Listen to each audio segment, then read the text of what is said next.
Well, the name's the Primeagen. I'm so happy to be here. I cannot believe Laracon has allowed me to have a microphone. Bold and risky strategies, but I think it's going to pay off. But real talk, I don't know what it is. Maybe it's the tap water, maybe it's just the heat, but PHP people are just the nicest people of any developer community. It's just true. And I think Laravel is even the nicer subset. I don't know what it is, but it's just so fantastic. So thank you so much for letting me be here.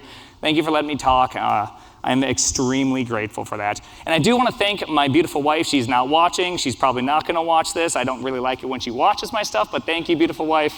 Appreciate you. The kids, again, I just do all of this because I have kids to do it for, and I thank you. And of course, God, for letting me have a second chance at life. So, all right, so I'm going to tell a story. It might sound a little bit like humble bragging, so please, you got to walk with me for a second. It's not meant to be that way, but it's just how it's going to come out. So when I joined Netflix in 2013, by the way, Aaron got it wrong. It was 10 years, and then a half a year, not 10 years, and then 5 more years. So I've been there. I was in there December 2013. I was 27 years old, and I got hired on as a senior software engineer. Now, I've only been out of school at that point for about 3 years, and I've only been employed for about a year and a half. So I wasn't necessarily senior software engineering material. And not only that, but the youngest person on my team was about 32 years old. So not only was I not a senior software engineer, I was about 5 years younger than everybody. And there's 40 people on my team, and I just felt massively like somehow I bamboozled them to let me just come there and actually work on stuff. But for whatever reason, they let me come. And I had the opportunity to kind of join at the beginning of a huge project. It was about a 9-month project, and we had to deliver an entirely new experience on Netflix. So, since I was there a little bit later, I didn't have the seniority. They gave me the worst job, which was to do a Groovy backend. Is anyone familiar with Groovy? Okay, yeah, no one's clapping because it's not fun to be familiar with Groovy. Groovy is an adult-shaped toddler. It is one of the worst languages of all time. Anyone with kids understands what that means. It's horrible. And so I actually had to do that. I had to do it for 9 months to build this back end in Groovy. And of course, I took the opportunity to just do it the best. I knew nobody at the company. I knew no connections. I didn't know Groovy. I didn't know the tech stack. I just went in there and thought, okay, I could do this. I can actually figure this out, and I can do a really good job. And so I jumped in there, and lo and behold, it was successful. We had like no production outages. We invented what we called the slow clap at that point, which means I rolled it out only to 1% of the customers in 2014 instead of all of them. CrowdStrike did not learn from me 10 years ago. You think they would have? They did not. And my boss was really like happy about that because nobody wanted to work on the back end. Not a single UI engineer wanted it. They all hated it. So he said, hey, could you just rewrite how we do our data structure? Right now it's this way. We've had this 2-year bug. We have to rewrite it. No one wants to do it. And so I was like, oh yeah, I'll do that. I'm familiar with Groovy now. I can do this. So I rewrote that, and it went really, really well. So then they asked me to help with Falcor. So I did data fetching for Netflix and got to go on open source talks and do all that. And that kept going really, really well. And then eventually, because of those connections, a man named Guy Serino said, hey, why don't you do this Extra Life event with me on Twitch? So I did that. And then I really liked doing Twitch, so then I kept streaming. And I started making YouTube videos. And then I accidentally ended up right here talking all this nonsense. And I can attribute it all the way back to learning Groovy, which is kind of a weird roundabout way to make it up here at a PHP conference. You know, it's like a very weird kind of route. I tell all of that because I have to say it before I tell this story. In 2007, I was just coming out of my wayward youth kind of adventure, if you will. For those that don't know any part of my story, I had a teacher in high school handwrite me a letter on nice thick printed paper, nicely signed, saying I was the worst student she's had in 30 years. Like real winning kind of material at that point. Actually, at the age of 18, my grandfather gave me the birthday present of informing me I was out of the family will. So, you know, like I've done some things, you know, and I did recover. And so 2007, I'm coming back, and I took pre-calc for the first time ever. I failed. I took it again. I failed. I took it a 3rd time and got a C. C is not like that great. I know C's are in degrees, but it's really not like that impressive, okay? I'm not even getting, what is that, less than 4 out of 5 things right. So it was pretty bad, but I still got through it, and I remember just going that summer saying, I'm not sure if this is desperation or determination, but I'm gonna do calculus. I'm gonna figure this kind of thing out. So I went to summer school and I spent 2 hours in class. After 2 hours in class, I spent 2 hours at the Math Learning Center. After doing that, I spent 6 to 8 hours doing just at-home studying problems over and over again. And I did this for 5 weeks. And in the first day of class, I was convinced I was the worst student, right? I have no track record of being, like, achieving much. And so after that, 6 weeks forward, I was objectively, by all standards, the best student. And that moment in my life somehow changed something in me, which was when something is super difficult, say Groovy, a language you never worked on, and a tech stack you never worked on, being the youngest person out of everybody on your team, like when all the odds are against you and you're not like Gauss smart, right? I wasn't solving anything as a kid. I wasn't like out there with the geniuses. That if I just had time and determination, I can achieve anything.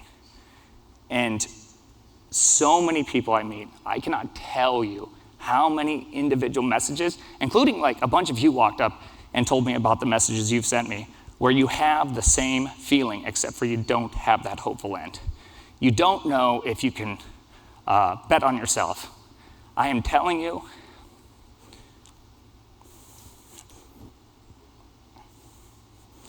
sorry, I don't know, I just get so passionate about this. Really, you can bet on yourself. You can actually,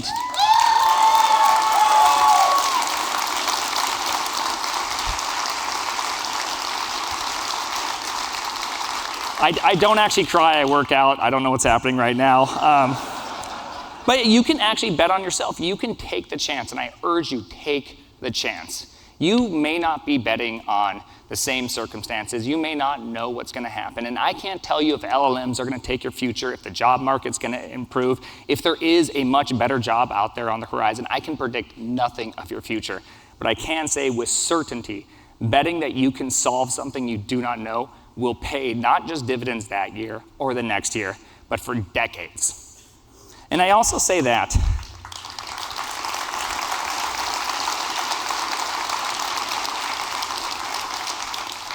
And I say that because it's such an important topic, because I feel like whatever reason, I'm not sure if it was COVID or LLMs coming onto the scene or whatever, but I just feel this general kind of like malaise over people that things are just difficult. And I don't think it has to be that way.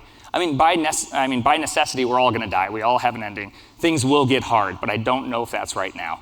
And so I just have this intense desire to see people succeed. But, and this is a really important thing, is your desire for success cannot come at a cost. And what I mean by that is that during the first year of my marriage and during the second year of my marriage, it was the worst years of my marriage. I've been married now for 13 years. It's actually the best year of my marriage right now, so surprisingly, I really, really like it. Yeah, we can clap for that. That's a good one. The thing was is that I came off that high of being able to solve something, being able to know that I can build stuff, that even though I struggled for 2 months to understand recursion and I thought I wasn't a very good programmer, I knew if I applied myself, I could figure it out. I did figure it out. I knew that I could do a startup, so I programmed it with PHP 5.2. By the way, good vintage. It's a very good vintage, really enjoyed it. Public class modifiers. And so I just was really into it and I knew I could build it, but the problem was I was doing it for like 80, 90, 100 hours a week. I was so convinced that I can accomplish any problem, but I had no ability to value what was valuable. And so the two edge to this is that always bet on yourself, but don't bet against something that's good in value. Don't cut corners, it's not worth it. Trust me, an extra 10 hours has never made a startup succeed or fail, ever. And so that's kind of my two things I just wanted to say, because if you want to be an excellent developer, you have to be willing to go the distance, but you also have to be willing to know what is valuable. And they say that intelligence is the ability to solve hard problems, but wisdom is knowing which problems to solve. And so just know the problems. Don't be like me, be smarter. That's it, that's all I had to say. The name. Isn't Aaron just a national treasure? A Jen. I tried to go real fast. Now. Well done. Hey. Well done. Yeah. So great to have you here at a PHP conference. Here's my question for you. You talked a little bit about your 4 kids. Don't. We were both just like working out backstage earlier. Dude, it was crazy. This guy can bench. He can bench. It's crazy.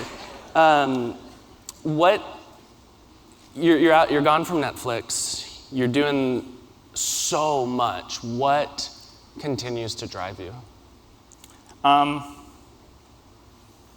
Obviously there's like the easy things to say that I have beautiful wife, kids, like I have to provide for them. I made the guarantee to my wife that if she helps with the kids during their younger years, her ability is she gets to work or do whatever she wants for the remainder of her life with no pressure at making money. Like that's her goal, and mine is that I have to at all times be the like last and final one.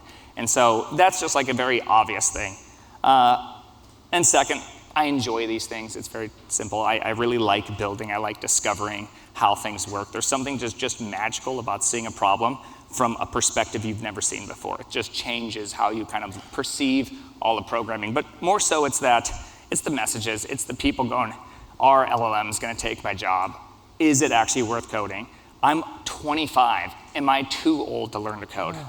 Right? Like you hear that, and I know it's like stupid when you've already been coding, but if you haven't been coding and you've had such a rough go that you're starting to just even figure out your life in your 20s or your 30s, it's like, man, that's just so good to be like, trust me, it's always worth it to bet on yourself.